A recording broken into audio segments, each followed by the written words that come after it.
L'analogie est au cœur de la pensée. L'analogie, c'est ce qui rend possible de comprendre une situation dans les termes d'une autre. Il s'agit d'abord d'un phénomène de mémoire, à partir d'effets de ressemblance. L'analogie est active chez nous en permanence, quand on choisit des mots, quand un souvenir nous vient, quand on utilise un outil ou un objet qu'on ne connaît pas autrement que par l'usage d'un autre similaire expérimenté antérieurement. L'analogie est particulièrement puissante quand, de manière consciente, elle nous aide à appréhender quelque chose de nouveau, par comparaison mentale avec quelque chose de connu qui ressemble à cette nouveauté. La force de l'analogie est qu'elle permet à la fois d'être concret et d'évoquer des concepts. Elle est donc particulièrement utile pour l'apprentissage et pour penser la nouveauté.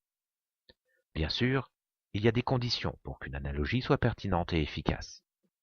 D'abord, qu'elle soit intersubjective, c'est-à-dire partagée par plusieurs personnes. Et puis qu'elle ne se fonde pas sur un rapprochement arbitraire, mais sur des points communs entre deux problèmes ou situations. C'est dans cette perspective que l'analogie culturelle revêt toute sa pertinence. Il s'agit d'analogies avec des situations et des personnages qui à la fois nous dépassent et nous rassemblent.